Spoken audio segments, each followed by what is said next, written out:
we have talks coming up between Russia and the parties involved in the Ukraine conflict. But here's what Donald Trump had to say in response to questions on his recent comments toward Russia. And do you still believe that Putin actually wants to end the war? I can't tell you that, but I'll let you know in about 2 weeks. Within 2 weeks, we're going to find out very soon.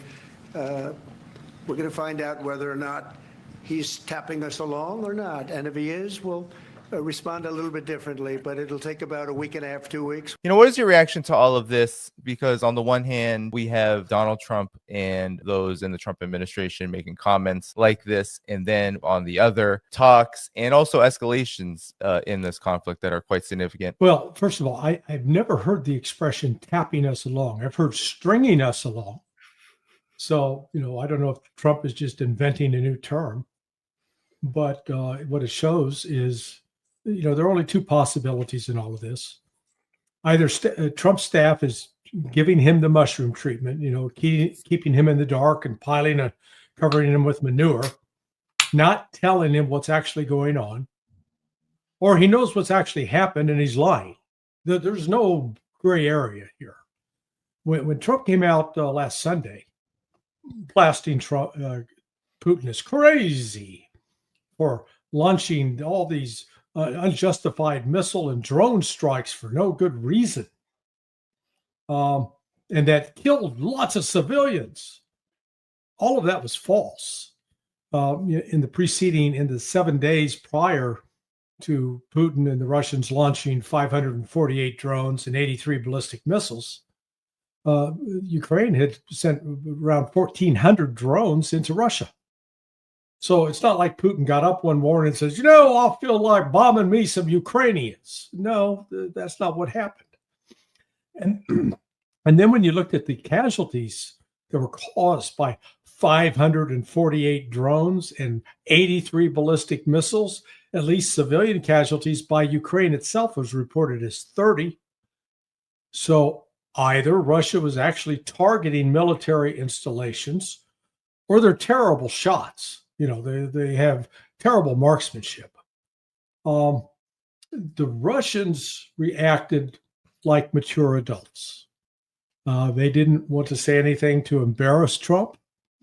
They were suggesting that maybe he didn't properly understand it.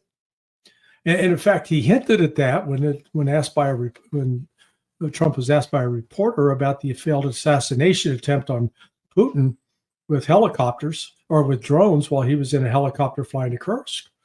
And Trump said, oh, I haven't heard of that. Maybe, well, that could be a reason. You think? And so I've speculated what Trump and Putin's next conversation will be like, where Putin will say, well, Mr. President, you appear that your staff did not properly inform you what was happening. Let me explain. And like a good lawyer that he is, he'll go through it chapter and verse, and it'll probably conclude with something. And you know, I now know exactly how you feel when you were subject to an assassination attempt. I was too. Now, he's not going to say anything about the fact that it was probably carried out with U.S. assistance, but Putin is going to maintain the high road, not going to be confrontational, not going to be insulting. And, you know, here's Trump who, he talks a big game, but he's not in a position to deliver anything. When I look at how Russia has been responding, I mean, an assassination attempt on Putin, that's very serious stuff. And the escalations, of course, continue despite the U.S.-Russia talks. But at the same time, Russia's attitude has been incredibly professional, and it's almost as if they are moving like water. Well, first of all, let's just focus, because I don't want people to trivialize the attack that took place against President Putin while he was in Kursk. Both the nuclear doctrine of the United States and the nuclear doctrine of Russia hold that if anybody challenges or attacks or seeks to neutralize the command and control of strategic resources, namely nuclear launch, command and control, that will trigger an immediate nuclear retaliation, because it'll be deemed that, our strategic nuclear deterrence is under attack. The tip of the command and control of the nuclear command and control is the president of Russia and the president of the United States. That's why, our president has the little briefcase guy flowing around with him. The Russians have their briefcase guy. So I just want everybody to understand that this attack against Putin, had it succeeded, would probably, almost certainly, resulted in a nuclear conflict between Russia and the United States and NATO. You don't get to kill the president of a nuclear armed power and walk away from it. That just is the way it is. And because this wasn't an action carried out by Ukraine singularly, meaning Ukraine was assisted in one way or another by intelligence and technologies provided by NATO nations. Britain may have taken the lead on this one, but I'm not absolving the United States of guilt. We would have been knowledgeable of this, and since we didn't move to prevent it, we therefore are complicit. This is the level of stupidity that exists. It's the kind of stupidity that we saw during the Biden administration that almost took us to the brink of a nuclear war last December. But again, I don't want to, I don't want people saying, well, it's a Scott Ritter saying things all over again. Hey, screw you. I mean, I really get fed up with people who spout ignorance. You don't know what the hell you're talking about. We came so very goddamn close to dying last December because of ignorance people like you who didn't understand what Biden was doing by authorizing the extension of the range of the ATACMS missiles in relation to a newly promulgated Russian nuclear doctrine, which gave him the green light to respond. Russia said, we have a green light now to respond. And I don't know what they would have done if Donald Trump hadn't come out and distanced himself from that policy. That bought us time to cool the jets until Trump became president, and we avoided a nuclear conflict. Now we have a situation where out of the blue, Putin's helicopter is attacked while Putin's there by a Ukrainian drone swarm. If you don't understand how close you came to dying, then your brain doesn't function. So this is very serious what we're talking about here. This isn't kids play. This isn't, all this. And the fact that Donald Trump was not cognizant of this shows that he's not in control of his policy. And therein lies the problem. You speak of Russia and how their response. I believe Russia's already made the determination that this war will end violently. There will be no peace negotiation because the United States is incapable of this. Let's just look at it from a simplistic structural standpoint. Marco Rubio has acknowledged that the conflict is a proxy war between the United States and Russia, and Ukraine is the proxy acting on behalf of the United States. Marco Rubio, the Secretary of State, has said this. So if you're waging a proxy war, and we are still waging this proxy war, we have not stopped waging this proxy war, how can we be the innocent peace negotiator? All we want is for people to stop dying. Please stop killing people. No. From the Russian perspective, everything America's asking Russia to do is to the benefit of America and its policies, which are being manifested in this proxy conflict. So the Russians have no illusions whatsoever about what's going on. They will play the game, and they'll do what needs to be done to put the pieces in place. But they know at the end of the day, this administration is incapable, as currently configured, to create the conditions for a successful negotiation to peace. So this peace process will collapse. And Russia's okay with that because they're winning the war. They're going to win the war. They're going to achieve everything they want through force of arms anyways. What's important to Russia, though, is to keep the dialogue between Russia and the United States ongoing, to let Trump walk away from the peace process as a futile effort, but to keep the dialogue between the United States and Russia ongoing, to reinforce the reality that it's more important for Russia and the United States to maintain some sort of diplomatic decorum than it is for the United States to successfully negotiate an end to a conflict on terms unacceptable to Russia. There's a reason why Russia initiated the special military operation. They're grounded in what Russia calls the root causes of this conflict. And until those root causes are sufficiently addressed, there will be no peace. Well, the question of the long-range, so-called long-range missiles, it's not the distance that the Taurus covers that's the issue. My understanding, and Scott will correct me if I'm off base, is that the Taurus, unlike the Storm Shadow, unlike the ATACMS, does have the potential to carry a nuclear warhead. That's what Russia's worried about. The distance of the Taurus is like 300 miles. Its capability to cover from point A to point to destination. Well, from Kharkiv, which is like right up on the border of Russia, that's 400 miles to Moscow. So that means that even the Taurus is not going to reach Moscow. But what it does signal is if the West decides to go down that path, then if you're a Russian general in the general staff, you can't assure Putin, there's no way they put a nuke on that. You want to take that chance? So Russia's going to have to assume the worst. And they made it very clear that not only are they going to strike the launch point of the Taurus, but they're going to go after the people who made the Taurus, which means Rheinmetall in Germany. I don't know if they're based in Berlin or Frankfurt or Stuttgart, where they are, but they'll get hit with an Oreshnik. So again, this would then dramatically escalate. Russia's insistence, as Scott noted, on the root causes is almost entirely about NATO and the expansion of NATO to the east. So Russia's going to make sure that stops for good. But Russia is also dealing now with escalating provocations from the West up in the Baltic Sea, where they're trying to stop Russian ships. And there's been some, tit for tat up there, but basically now the Russians are sending what are so-called ghost ships. And that just means these are tankers and supply vessels that are not insured by London. They're now insured by a Russian insurance agency, and that they're going to they get a military escort until they're out of the Baltic Sea.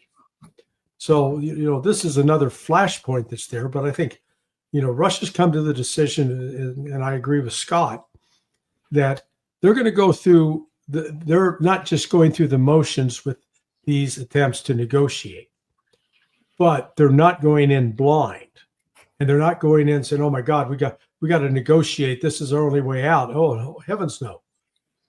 They're militarily better equipped and prepared to defeat Ukraine and NATO than at any time prior to today. I would just note in passing that, there's some in the West want to criticize Russia. Oh, they're losing millions and they can't keep this up.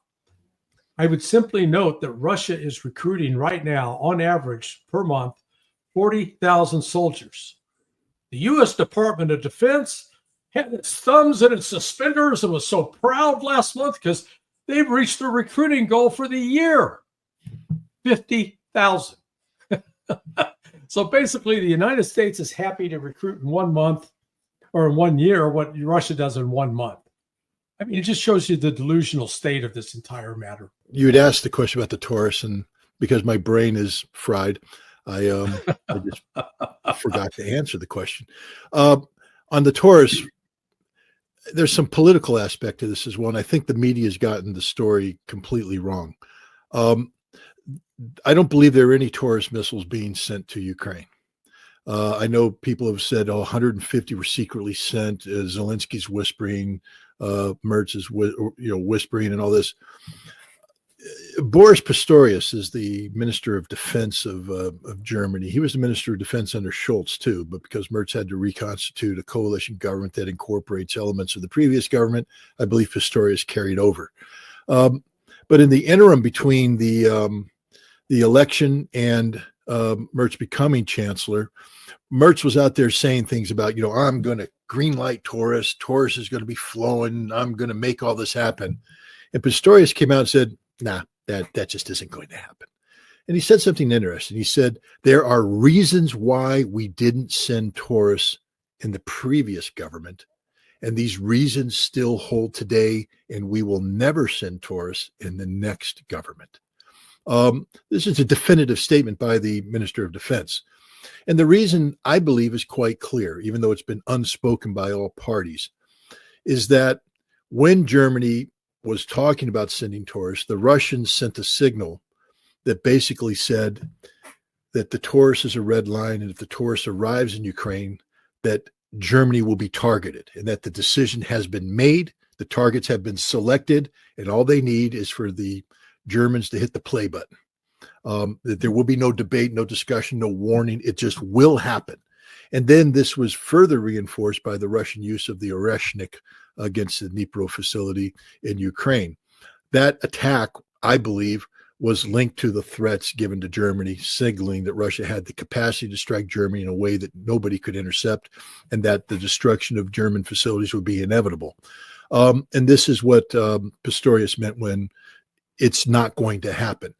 So when Merch comes out and starts doing his mealy mouth, we have agreed to lift all restrictions, what he was saying, apparently, was that Germany now has aligned its policy. Because you remember when the United States lifted restrictions on ATACMS, and England and France both, lifted the restrictions on Scalp and Storm Shadow.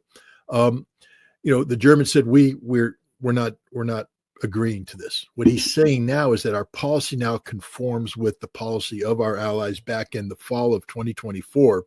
And people said, well, that means that Taurus is being delivered. No. What's happening is that Germany is delivering Taurus-related technology to Ukraine. It was originally discussed back then. I think now Zelensky and Merz have finalized whatever agreement has been made, and that Germany will begin assisting Ukraine in the creation of a manufacturing base that can produce long-range cruise missiles. These are alleged to have ranges of over 2,000 kilometers, which puts Moscow well into the strike radius. And that this will, these cruise missiles will have, German technology, and Germany is saying Ukraine can do whatever they want with this technology. Now, immediately saw some backpedaling in Germany. I believe Pistorius got another phone call that said, you do understand that if German technology hits Moscow, we hit Germany. This is just stupidity on the part of Merz. I don't know what muscles he thinks he's flexing. I don't know why he's doing it at this point in time. But I think the Russians have gained so much confidence recently because of the inability of the West to show political unity. The threat of Article 5 protection, it no longer exists. I don't believe the United States is in a position where they're willing to trade Boston for Dusseldorf. Dusseldorf, of course, is where the Rheinmetall plant is, and Dusseldorf factory would be annihilated by non-nuclear Oreshnik missiles. Germany would scream bloody murder, but at that point in time, I believe many nations, including the United States, would say, you embarked on a unilateral policy outside of the framework of NATO decision-making authority, so therefore the Article 5 protections don't extend to you, and we're not going to come to your defense. We believe that the Russians, although we condemn what they've done, it was legitimate self-defense under Article 51 of the United Nations Charter. And I think Germany is being schooled on this reality right now, that they aren't going to be able to look to NATO and the United States as a backup. And because this isn't the Biden administration, Trump isn't going to go to war for NATO. Trump isn't going to allow the United States to be destroyed by Russian nuclear missiles. Our Golden Dome isn't built yet. So I think Germany's gotten way ahead of its skis here, and is doomed to have one of these classic, grand mal crashes and downhill skiing that we're seeing. There's just stupidity in the extreme. Larry, why now then? Given everything that Scott said, why did Germany, do you feel, it embarked on this incredibly reckless policy decision? Did you ever see the movie Titanic, Danny? Yes, I did. I was very young, and it was very long. But continue. Do you remember that scene when everybody got into the water and was drowning and thrashing around? Mm-hmm. That's Germany, okay?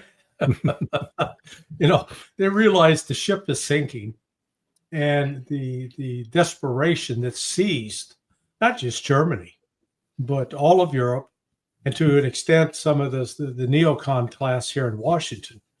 We're getting in a relentless drumbeat of, oh my God, the Russian economy is collapsing. They're gonna go any minute now, and oh, they're losing millions of people, and oh, a million of, there's no way they can continue. It's just like we keep lying to ourselves instead of stepping back and saying, okay, let's take an honest, objective assessment of where the war stands.